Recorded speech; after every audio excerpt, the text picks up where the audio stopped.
चलिए, good morning दोस्तों, कैसे हैं सभी? मस्त हैं। चलिए, बहुत अच्छा। चलिए जल्दी जल्दी सब। चलिए, बहुत अच्छा।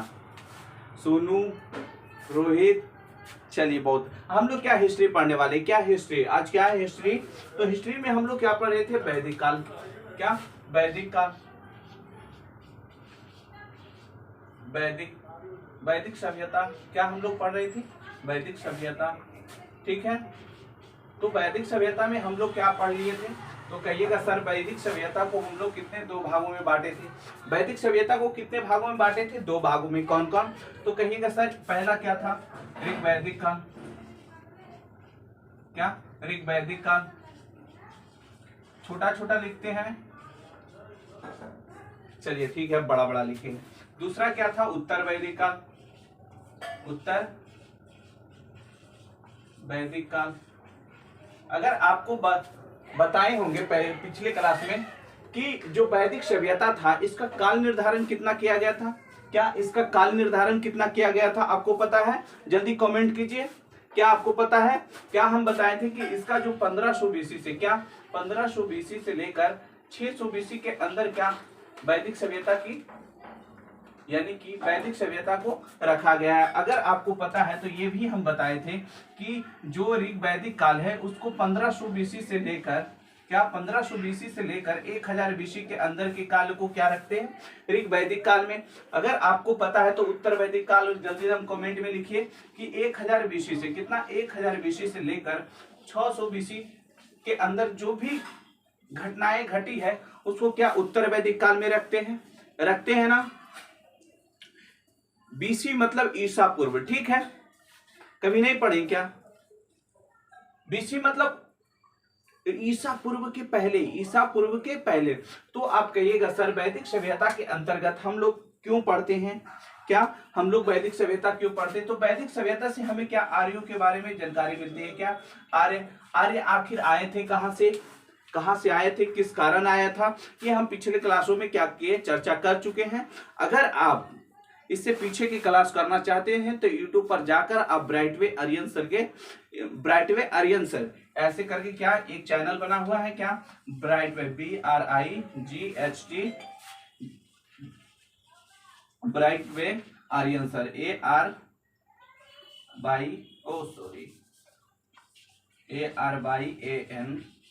ARYANSIR। इस चैनल पर आप YouTube पर जाके क्या कर सकते हैं? सर्च कर सकते हैं और पढ़ सकते हैं, बिल्कुल फ्री। वहां एक दिन हर दिन क्या आपको एक टॉपिक मिलेगी, यानी कि आज हिस्ट्री तो कल पॉलिटी, अगर कल पॉलिटी तो परसों क्या ज्योग्राफी। इस तरह से 3 क्लास आपको हर दिन YouTube पर अपलोड किया जाता है। तो चलिए आइए, हम लोग वैदिक सभ्यता के अंतर्गत क्या हम लोग ऋग्वैदिक काल को पढ़ रहे थे। ऋग्वैदिक काल के बारे में आपके पीछे क्लास में हम चर्चा किए थे कि अगर ऋग्वैदिक काल के बारे में हमें अगर जानकारी इकट्ठा करना है तो मुख्य रूप से हमें क्या वेद के बारे में पढ़ना होगा।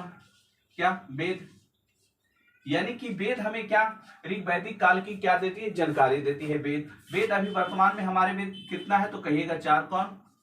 तो देखिएगा, ऋग्वेद। दूसरा क्या है? यजुर्वेद। यजुर्वेद। तीसरी की बात किया जाए तो क्या है?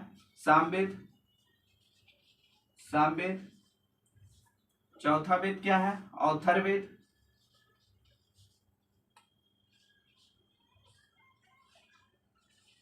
दिख रहा है? अथर्ववेद। तो ये वर्तमान में कितने हैं? 4 वेदों हैं। ठीक है, कितने? 4 वेद हैं। अगर आपको बात किया जाए कि ऋग्वेद के बारे में, आपको बताए थे कि ऋग्वेद में 10 मंडल है। कितना? 1028 सूक्त है।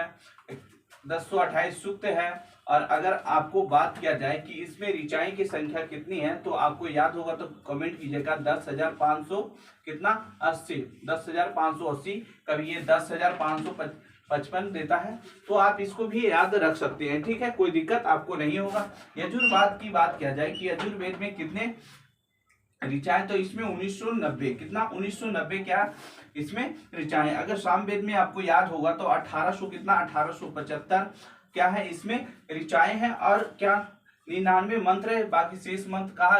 ऋग्वेद से लिया गया है। आपको बात है, ये इसलिए स्पीड में बता रहे हैं ताकि हम पीछे की क्लास में ये विस्तार पूर्वक क्या किए थे, हम इसके बारे में चर्चा किए थे। अथर्ववेद की बात किया जाए तो इसमें 20 अध्याय, 731 सूक्त और 6000 से अधिक क्या था, मंत्र था।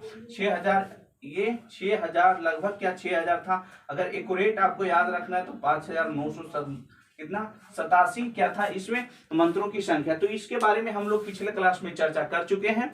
आज जो हम लोग चर्चा ये करने वाले हैं कि वेद को समझने के लिए क्या, वेद को समझने के लिए क्या 6 वेदांतों की रचना हुआ। जिस तरह जैसे आपने क्या बचपन में आपने एक कविता पढ़ा होगा, लेकिन आपको कविता क्या समझ में नहीं आता था, है कि नहीं। तो कविता को जब आपके स्कूल में या फिर आपके टीचर के द्वारा उस कविता को अगर पढ़ाया जाता था तो आपको बहुत अच्छा से क्या समझ में आता था। उसी तरह हमारे जो वेद का रचना किए हैं वेद व्यास, क्या गुप्त काल में किए हैं, पिछले बताए थे। वेद व्यास जो रचना किए हैं वो काफी जटिल है वेद। तो इसको समझने के लिए 6 वेदांत की रचना किया गया है। कितने, 6 वेदांत, क्या 6 वेदांत की क्या किया गया है, रचना किया गया है। कितने, 6 वेदांत की, यानी कि 6 वेदांतों की रचना किया गया। आइए हम लोग उन वेदांतों के बारे में जाने, क्या उन वेदांतों के बारे में जाने। कभी कभी पूछ देता है, ठीक है, आपको यहां से भी पूछ देगा।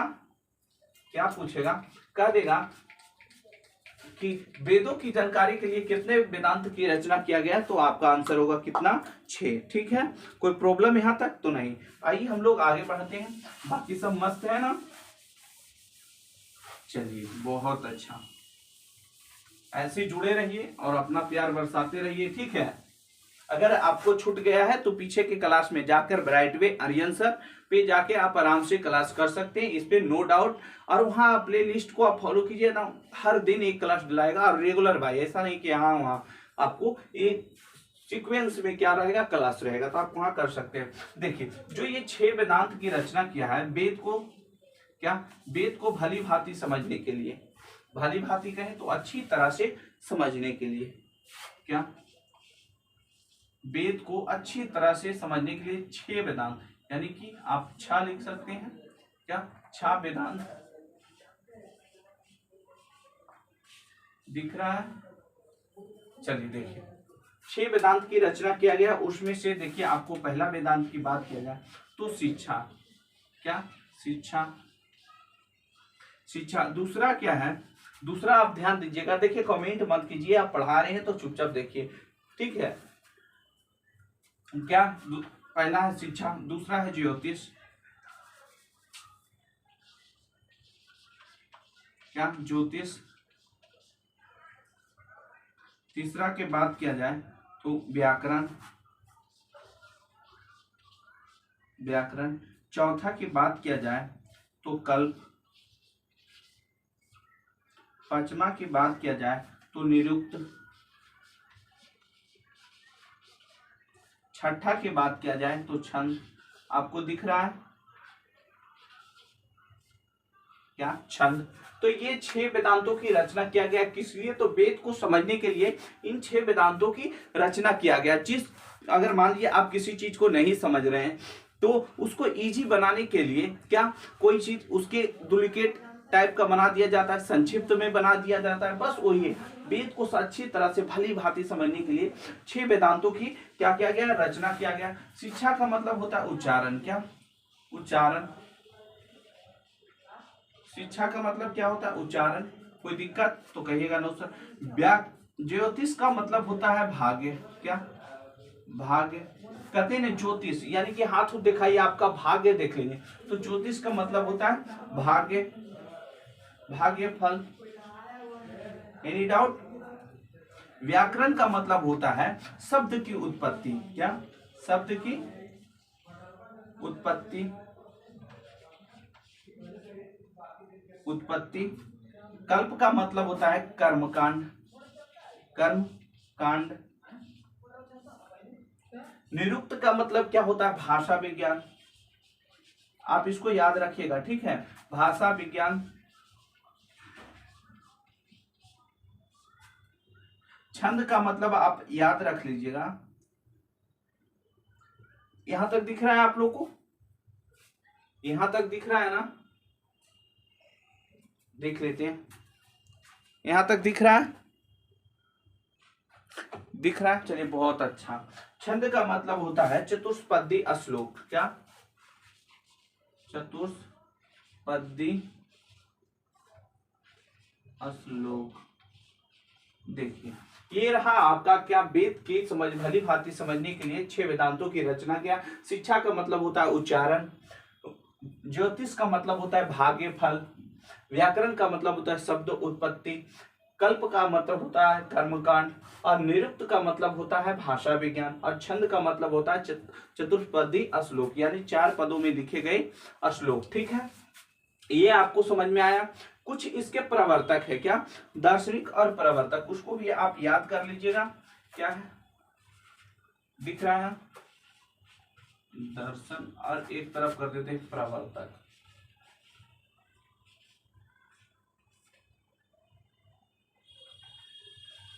प्रवर्तक, ठीक है, ये इस तरह इसको बांट देते हैं। तो आप जिस तरह से आपके, जैसे अभी मान लीजिए आपके घर में क्या, आपके घर का मालिक आपके पापा मम्मी हो गए, जिस तरह से अभी आपके पापा मम्मी घर को चला रहे थे, अगर आपके ऊपर ये जिम्मेदारी दे दिया जाए कि आप घर को चलाइए, तो आप कुछ नियमों को क्या कीजिएगा, अलग करिएगा, है कि नहीं? कुछ अलग तरीके से क्या कीजिएगा, घर को चलाइएगा, है कि नहीं? बस उसी तरह क्या ऋग्वेद में भी कुछ प्रवर्तक आए हैं, कुछ दार्शनिक आए हैं, जो कि अलग अलग मतों दिए हैं, अलग अलग नियम दिए, तो उसको भी कुछ तरीके से क्या कीजिए, आप याद रखिए, क्योंकि आपके एग्जाम में कभी कभी ये क्वेश्चन पूछ दिया जाता है, तो आप इसको याद रखना जरूरी है। जैसे कि एक रह गए चवर्तन, इसका भी, इनका भी क्या प्रवर्तक, इनका भी नाम है क्या, चारवर्तक। दूसरा आप याद रखिएगा संख्या, क्या? संख्या। तीसरा याद रखिएगा कल्प, क्या? कल्प। चौथा याद रखिएगा योग्य। पांचवा याद रखिएगा न्याय। छठा याद रखिएगा पूर्वी मीमांसा, पूर्व मीमांसा। उत्तरी मीमांसा, उत्तरी मीमांसा। दिखाई दे रहा है इसको यहां तक? चौथा याद रखिएगा आप वैशेषिक। ठीक है, तो ये कुछ क्या प्रवर्तक है, इनका अगर बात किया जाए चिन्ह के, तो ये आपका रह गया संख्या का, हो गया क्या, कपिल।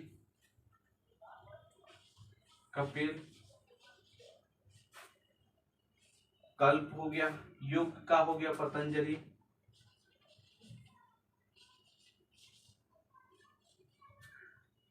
न्याय का हो गया गौतम बुद्ध के बारे में जानते हैं। अगर पूर्वी मीमांसा को जैमिनी,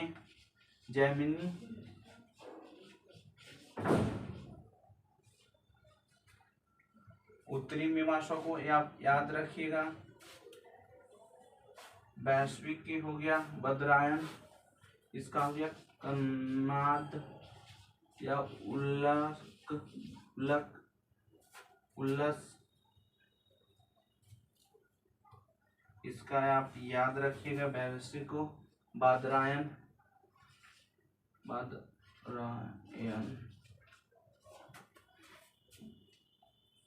ओ कल्प नहीं होता है, कल्प इधर है ना, हम आपको इस वाला कल्प लिख दिए। देख ये है कुछ मीमांसा, इसको भी आप प्रवर्तक हैं, इनको आप याद रख लीजिएगा। ठीक है, क्या? चावरकर को चावरकर, ठीक है। संख्या का कपिल होता है, योग का पतंजलि होता है, न्याय का क्या गौतम होता है, पूर्वी मीमांसा, इसको खाली मीमांसा भी देगा, उसका क्या होता है जैमिनी। ठीक है, उत्तरी मीमांसा इसको कभी छांदोग्य देता है, क्या? वेदांत देता है, सॉरी क्या, वेदांत, कभी ये वेदांत देगा, इसका कन्नाद या उल्लक होता है। ठीक है, वैशेषिक सा है ये, ठीक है, वैशेषिक का होता है बादरायन। तो ये कुछ प्रवर्तक है, इसको आप याद रख लीजिएगा, इसमें हम कुछ नहीं कर सकते हैं। ठीक है, आपको ये याद रखना ही होगा। ठीक है, आगे हम लोग जो आपको बताने वाले हैं वो ये बताएंगे कि महाकाव्य के बारे में जान लेते। अभी वर्तमान में हमारे बीच कितने महाकाव्य है? 2 है, कहिएगा कौन कौन सा? तो भारत और महाभारत क्या है? महाकाव्य है। भारत और महाभारत क्या है? महाकाव्य है। आपको पता है महाकाव्य की संख्या कितनी है? तो कहिएगा सर 2 है। महाकाव्य की संख्या कितनी है? 2 है। ठीक है। जैसे देखिएगा, देखिए महाकाव्य की बात किया जाए, क्या महाकाव्य, तो अभी महाकाव्य वर्तमान में 2 है। देखिए महाकाव्य,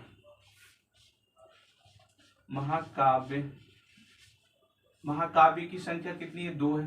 पहली की बात किया जाए तो रामायण,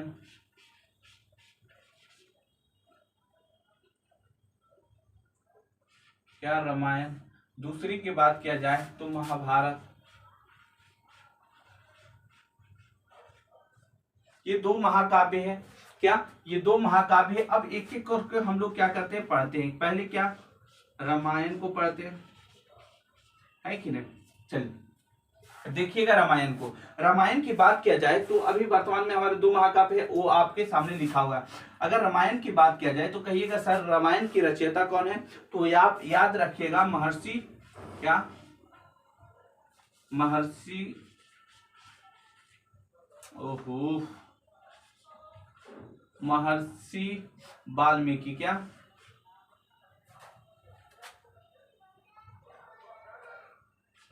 ठीक तो लिखे, कभी कभी दिमागवा ना हैंग कर जाता है। महर्षि वाल्मीकि ने क्या किए थे, इसको रचना किए थे किनकी, तो रामायण की रचना किसने किए थे, महर्षि वाल्मीकि ने। कब किए थे, तो गुप्त काल में। क्या गुप्त काल में क्या किए थे, इनकी रचना किए थे, कल गुप्त काल में। कब, तो गुप्त काल में। आपसे पूछ दिया जाता है कि रामायण की रचना कब हुआ, तो गुप्त काल में। किसने किया, तो महर्षि वाल्मीकि ने क्या किए थे, इनकी रचना किए थे। पहले ये कितना, पहले ये 6000, क्या 6000 में लिखा गया, फिर इसे 12000 पदों में लिखा गया, फिर इसे 12 दूनी 24, आप याद रखिएगा 24000 क्या श्लोकों में लिखा गया। इन श्लोकों में क्या कितना, पहले 6000, फिर 12000, फिर उसके बाद 24000, क्या ये श्लोकों में लिखा गया है। इन श्लोकों में अगर बात किया जाए तो इसे बांट बांट कर लिखा गया है। इतने कितने, तो 7 कांड, क्या उन बांटे हुए भाग को क्या कहते हैं, कांड कहते हैं। तो 7 कांड होता है। रामायण में कितने कांड है, 7 कांड की चर्चा है। रामायण में कितने कांड में, यानी कि 7 कांड, यानी कि रामायण 7 भागों में बटा है, उसी को क्या कहते हैं, कांड कहते हैं। तो रामायण 7 कांडों में बटा है। इसमें सबसे प्रमुख क्या है, इसमें अगर प्रमुख की बात किया जाए कि सर इसमें प्रमुख क्या है, तो आप याद रखिएगा इसमें प्रमुख है सुंदर कांड। क्या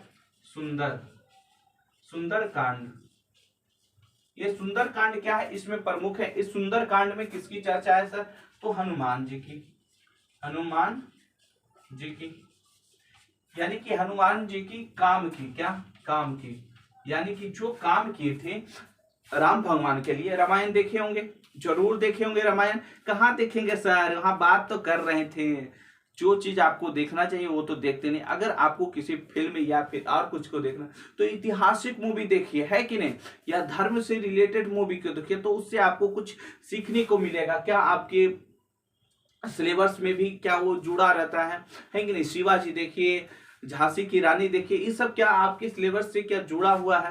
क्षुद्र मूवी है, उससे आपको कुछ जानकारी मिलेगा। तो कहाँ वहां देखेंगे love story, world famous love story, क्या बात है, ये सब देखना बंद कीजिए। क्या, तो इसमें अगर प्रमुख की बात किया जाए तो सुंदर कांड क्या है, 7 कांडों में से सबसे प्रमुख है सुंदर कांड। और उसमें हनुमान जी के काम, यानी कि सीता के खोज में जो हनुमान जी का काम है, उसमें क्या रामायण की 7 कांडों में सबसे प्रमुख है सुंदरकांड, उसमें हनुमान जी की चर्चा है। ठीक है, इतना जान गए।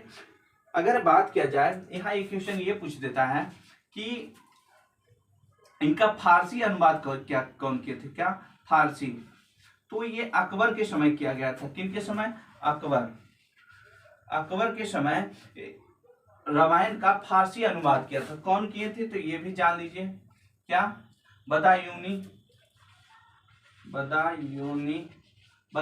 ने क्या किए थे, इसे फारसी में अनुवाद किए थे। इनका पूरा नाम था मुल्ला अब्दुल्ला कादिर बदायूनी, मुल्ला अब्दुल्ला कादिर बदायूनी इसका पूरा नाम था। ठीक है, आप सीधे बदायूनी याद रखिए। ठीक है, मुल्ला अब्दुल्ला कादरी,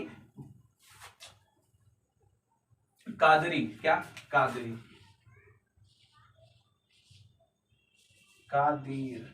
कादिर था। देखो पूरा लिख दे इसका नाम, छोड़िए रहने दीजिए। मुल्ला अब्दुल्ला कादिर बदायूनी। तो आप बदायूनी याद रखिए, ठीक है, ज्यादा आप दिमाग मत लगाइए। क्या इसका फारसी अनुवाद किसके शासनकाल में हुआ था? अकबर ने कराया था। किससे?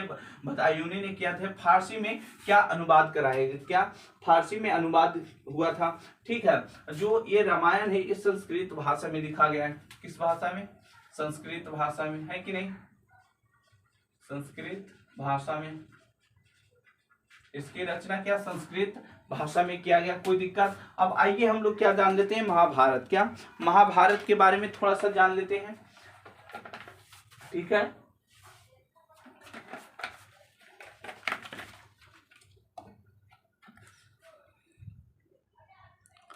चलिए देखिए, इसको क्लीन कर दें, ये आपको इतना पता है।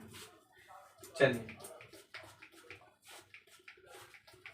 देखिएगा, फटाफट देख लेते हैं, बिना टाइम गवाए हुए, है कि नहीं। ये आपको थोड़ा सा याद रखने वाला, ये समझाएं इसमें क्या हम भाई, थोड़ा सा याद रख लीजिए। अब देखते हैं महाभारत। क्या महाभारत, महाभारत दूसरा में क्या था? महाभारत।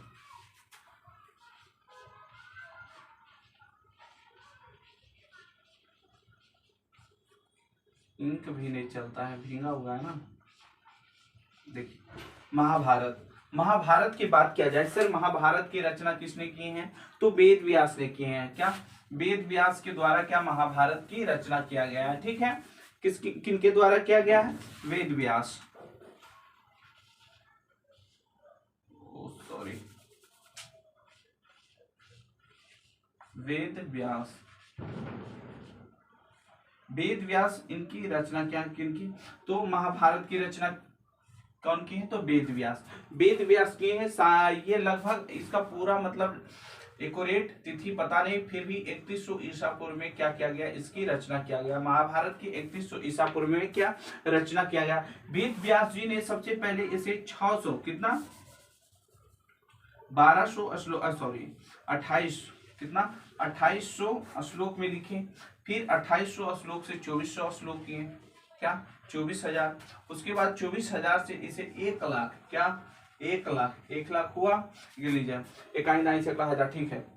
क्या 2800 से पहले कितना 8800 से श्लोक लिखा गया, फिर 2400 श्लोक लिखा गया, फिर क्या 1 लाख से अधिक श्लोक लिखे थे। कौन लिखे थे? वेद व्यास। अगर बात किया जाए कि वेद व्यास को जब ये 8800 श्लोक लिखा गया तो इसे जय संगीता बोला जाता था। जय संगीता, जय संगीता बोला गया। जब ये 2400 की पूरा रचना हुआ 24,000 की, तो 24,000 के तो इसे भारत कहा गया।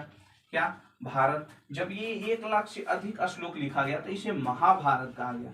महाभारत, समझ में आ रहा है आपको। जब ये 8800 श्लोक में लिखा गया तो जय संगीता कहा गया। जब ये 2400 श्लोक हो गया, 24,000 तो इसे महाभारत किया। जब ये 1 लाख से क्या अधिक हो गया तो इसे महाभारत कहा गया। तो आपसे यहाँ क्वेश्चन क्या पूछ देता है, कह देगा कि सबसे प्राचीन महाकाव्य कौन है? तो आपको हो जाएगा जय संगीता। अगर जय संगीता ना देकर अगर रामायण और महाभारत दे दे तो सबसे पहले क्या महाभारत। महाभारत यहाँ आप ये थोड़ा सा याद रख लिए। रामायण को आदि क्या था, देखिए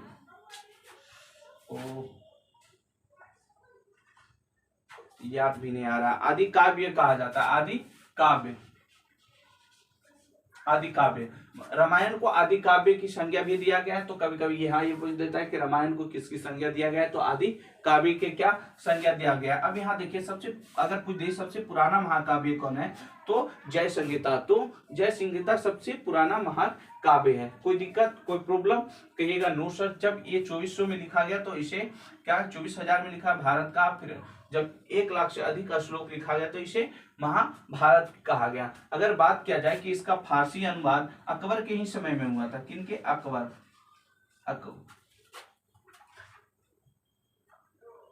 लिखा गया। अकबर के समय ही क्या इसके फारसी अनुवाद हुआ। फारसी अनुवाद हुआ। किसने किया था? रंजमनामा। क्या रजनामा ने किया था, ठीक है। तो फारसी अनुवाद अकबर के समय रजनामा ने किया था। अगर पूछ दिया जाए कि अंग्रेजी में अनुवाद किसने किया, क्या अंग्रेजी में अनुवाद करने वाला खेसारी, क्या सॉरी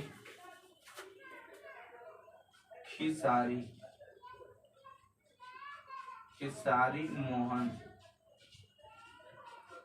भोजपुरिया वाला गाना वाला सिंगर खेसारी ना, खेसारी मोहन, क्या इनके अंग्रेजी में अनुवाद किया गया। महाभारत की खेसारी मोहन ने क्या किए थे, अनुवाद किए थे, क्या किए थे, अनुवाद किए थे, ठीक है। तो आपको इतना पता है,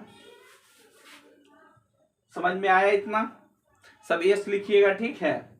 इसको देखिए, ये आद आपको करना पड़ेगा, ठीक है, ये आपको याद करना पड़ेगा। इसमें समझाने वाली बात क्या है, जो समझाने वाला था वो समझा दिए कि इसे जय संगीता सबसे पुराना महाकाव्य है, क्या जय संगीता सबसे पुराना महाकाव्य है, आपको पता होना चाहिए। यहाँ थोड़ा सा और जान लीजिए, ये अगर बता ही रहे तो ये जान लीजिए कि जो ये जिस तरह से रामायण 7 कांड में बटा था, उसी तरह महाभारत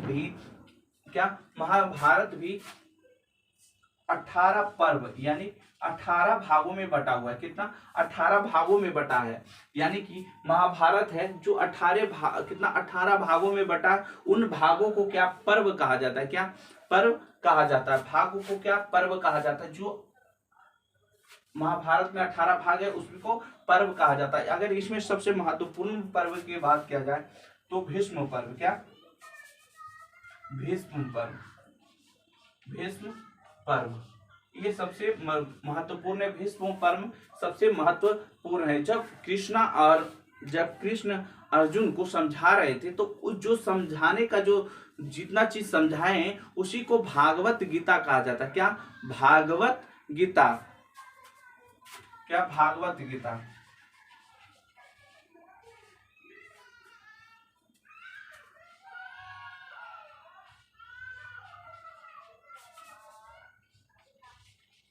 ठीक है, जब कृष्ण और अर्जुन के बीच में वार्तालाप हो रहा था उसी को क्या भागवत गीता कहा जाता है, उसी को क्या कहा जाता है, भागवत गीता। भीष्म पर्व को भी क्या भागवत गीता ही कहा जाता है। तो आपसे अगर पूछ दिया जाए भागवत गीता किसे कहते हैं और भीष्म पर्व दिया रहे तो आपका आंसर क्या होगा, भीष्म पर्व। कोई दिक्कत, कोई प्रॉब्लम। ये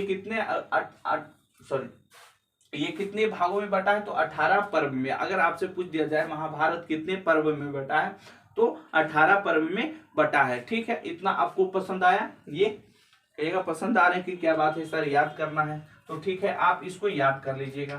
क्या याद कर लीजिएगा, बस यही थोड़ा सा था लंगड़ा लुल्हा, है कि नहीं। चलिए अब जो हम लोग समझने वाले हैं वो ये समझेंगे, अब जो आएगा मजा आएगा, है कि नहीं। क्या आएगा, मजा आएगा।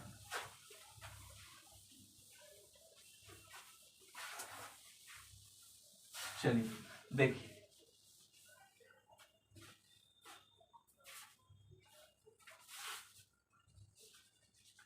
जो ऋग्वेद, अब हम लोग जो मुख्य रूप से पढ़ने वाले हैं वो ऋग्वेद के सामाजिक और राजनीतिक, यानी कि इनके समाज, जैसे आज हमारे समाज है 1000, तो ऋग्वेद के सामाजिक जीवन को जानेंगे। क्या सामाजिक जीवन, फिर आर्थिक जीवन के बारे में जानेंगे।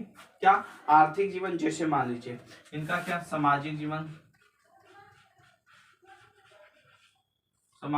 जीवन,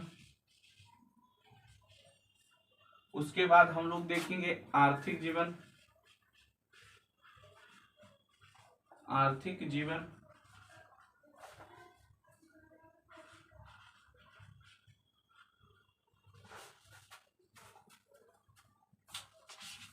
केमिकल लग जाता है ना तो नहीं लिखाता है जीवन। उसके बाद हम लोग देख लेंगे राजनीतिक जीवन, यहाँ भी लगा हुआ है केमिकल। उसके बाद क्या, राजनीतिक जीवन,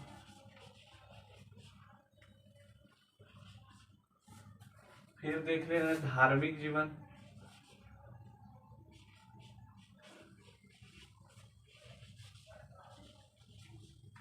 तो हम एक एक करके क्या करेंगे, सबको पढ़ते जाएंगे। पहले हम लोग सामाजिक जीवन, यानी कि जो ऋग्वैदिक काल के लोग थे उनके समाज में कौन रहते थे, उनका समाज कैसा था। जैसे आज हमारे समाज में क्या होता है, हमारे समाज की बात किया जाए, अगर अपने समाज की बात किया जाए तो हमारे समाज में लोग कैसे रहते हैं, क्या खाते हैं, क्या पीते हैं, किस तरह एक दूसरे से वार्तालाप करते हैं, यानी किस तरह से बातें करते हैं, ये सारे हम क्या सामाजिक जीवन के अंतर्गत जानेंगे। अगर सामाजिक जीवन की बात किया जाए तो समाज की सबसे छोटी इकाई क्या है, अभी वर्तमान में आप अगर कहे तो एक समाज में सबसे छोटा क्या होता है, परिवार होता है। परिवार को मिला मिलाकर क्या समाज बन जाता है। तो उसी तरह ऋग्वेद में भी वही है, क्या ऋग्वेद में भी वही कहा गया है कि परिवार का सबसे छोटा, यानी कि समाज का सबसे छोटा अंग कहे तो क्या था, परिवार। सबसे छोटा अंग कहे तो परिवार। क्या समाज के सबसे छोटा अंग क्या था, परिवार था। परिवार को ऋग्वेद में क्या कहा गया है, कल्प। क्या कल्प, कल्प क्या कल्प कहा गया। परिवार को छोटे, यानी कि परिवार को ऋग्वेद में कल्प कहकर पुकारा गया है, ठीक है। और इस कल्प की मुखिया, क्या मुखिया, मुखिया, मुखिया जो होते थे वो पिता होता था। क्या पिता, पिता के लिए कुलप शब्द आया, कुलप। कुलप कहकर ऋग्वेद में कुलप, यानी कि ऋग्वेद में पिता के लिए कुलप शब्द का प्रयोग किया गया। और घर का, जैसे मान लीजिए अभी भी हम लोग के घर के जो मालिक हैं क्या है, मम्मी होंगे तो ज्यादातर तो पापा ही रहते, मम्मी बहुत कम ही सिचुएशन में रहते हैं। तो अभी जो हमारे परिवार का मुखिया है वो क्या है, पापा है। तो ऋग्वेद में भी जो ऋग्वेद काल था, ये 1500 बीसी से 1000 बीसी, उस समय भी घर के जो मुखिया होते थे क्या होता था, पिता ही होते थे। क्या पिता होते। इस अनुमान से कहा जाता है कि ऋग्वैदिक काल पितृ सत्तात्मक था, यानी कि पिता की ज्यादा मान्य था। यानी कि ऋग्वैदिक काल में पुरुष को ज्यादा ऊपर समझा जाता था कि स्त्री से के अलावे में। आपको इतना समझ में आया तो कहिएगा ये सर। अगर आपसे पूछ दिया जाए परिवार के लिए ऋग्वेद में किस शब्द का प्रयोग हुआ तो कुल। क्या ओ सर, कुल। क्या कुल, कुलप। क्या कुलप शब्द का प्रयोग होगा अगर पिता के लिए बोल दिया जाए। ओहो, कुल कहा जाता था, सॉरी कुलप लिखा गया, कुल। क्या कुल कहा जाता है, परिवार को कुल कहा जाता था, ठीक है। और पिता को कुलप कहा जाता था। क्या कुलप, सॉरी यहाँ गलती हो गया था थोड़ा सा, ठीक है। देख लीजिएगा, देखिएगा नहीं ये इससे, ठीक है। परिवार को क्या कहते थे, कुल कहते थे, और पिता को कुलप कहते थे, ठीक है। तो आप ये समझ में आपको आया। तो जो ऋग्वैदिक समाज था वो कैसी थी, पितृ सत्तात्मक, यानी कि पिता के माने ज्यादा हुआ करता था। क्या पिता के माने ज्यादा हुआ करता। दूसरी बात ये है कि ऋग्वैदिक काल थे जो सभी लोग क्या एक साथ रहते थे, नाना नाती पोता पोती सब एक साथ रहते थे। क्या सब एक साथ रहते थे। सारे परिवार क्या करते थे, सारे परिवार एक साथ रहते थे, एक साथ, नाना नाती पोता। इसीलिए नप्त्र, क्या नप्त्र शब्द का क्या हुआ उपयोग हुआ, कहा ऋग्वेद में। यानी कि सारे परिवार एक साथ रहते थे, उसी के लिए नप्त्र शब्द का क्या किया गया, प्रयोग किया गया है। ऋग्वैदिक काल में अगर बात किया जाए तो ऋग्वैदिक काल में स्त्रियों की बहुत अच्छी क्या स्थिति थी, स्त्री की बहुत अच्छी स्थिति थी।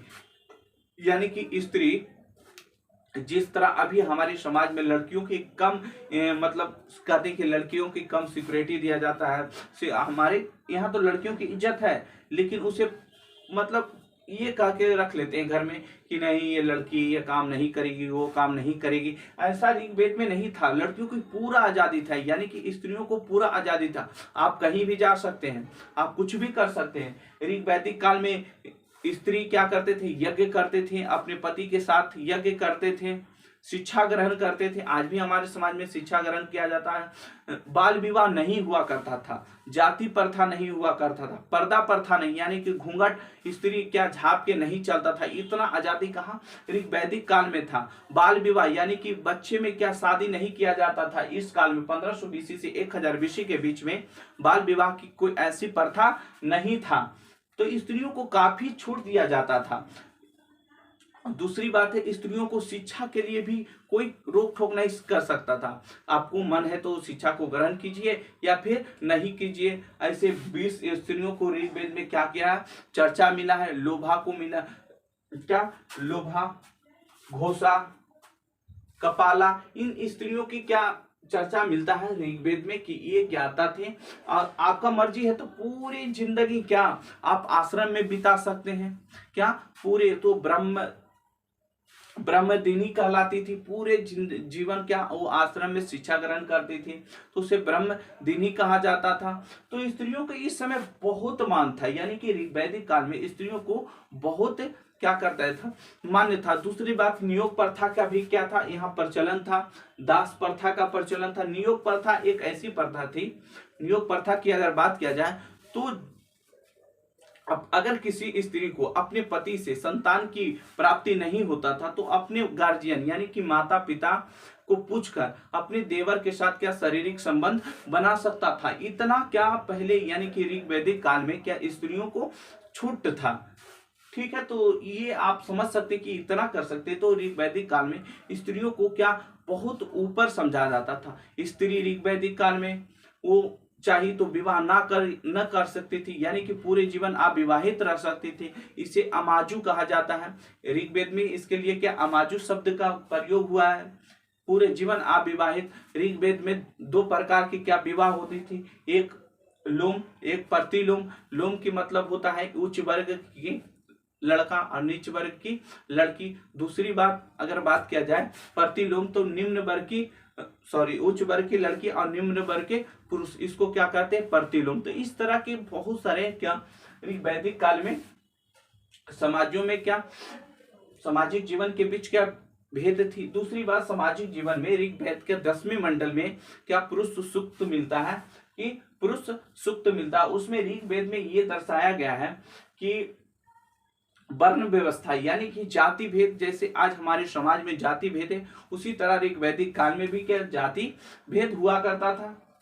तो ये 10वें मंडल, ऋग्वेद के 10वें मंडल में इसकी चर्चा होता है कि समाज जो इस समय 1500 BC से 1000 BC के बीच में जो समाज था वो 4 वर्णों में बटा था। 4 वर्णों, पहला ब्राह्मण, दूसरा वैश्य, पहला ब्राह्मण, दूसरा क्षत्रिय, तीसरा वैश्य, चौथा शूद्र। इन 4 वर्णों में क्या बटा हुआ था। कहा गया है कि विराट पुरुष के मुंह से क्या ब्राह्मण की उत्पत्ति हुआ, बाजू से क्या क्षत्रिय की उत्पत्ति हुआ, वैश्य यानी कि जांग से क्या वैश्य का, और पैर से क्या क्षुद्र के। क्षुद्र जो होता था तीनों कुल को क्या करता था, सेवा करता था। ये था सामाजिक जीवन। ठीक है, सामाजिक जीवन। आज थोड़ा कहीं जाना है, ठीक है, तो कल इसके बारे में आपको डिटेल से क्या लिखकर आपको समझाएंगे। तो कल हम क्या सामाजिक जीवन और बढ़िया से बता देंगे। आज इस वीडियो में यहीं तक, कल मिलेंगे। जय हिंद दोस्तों।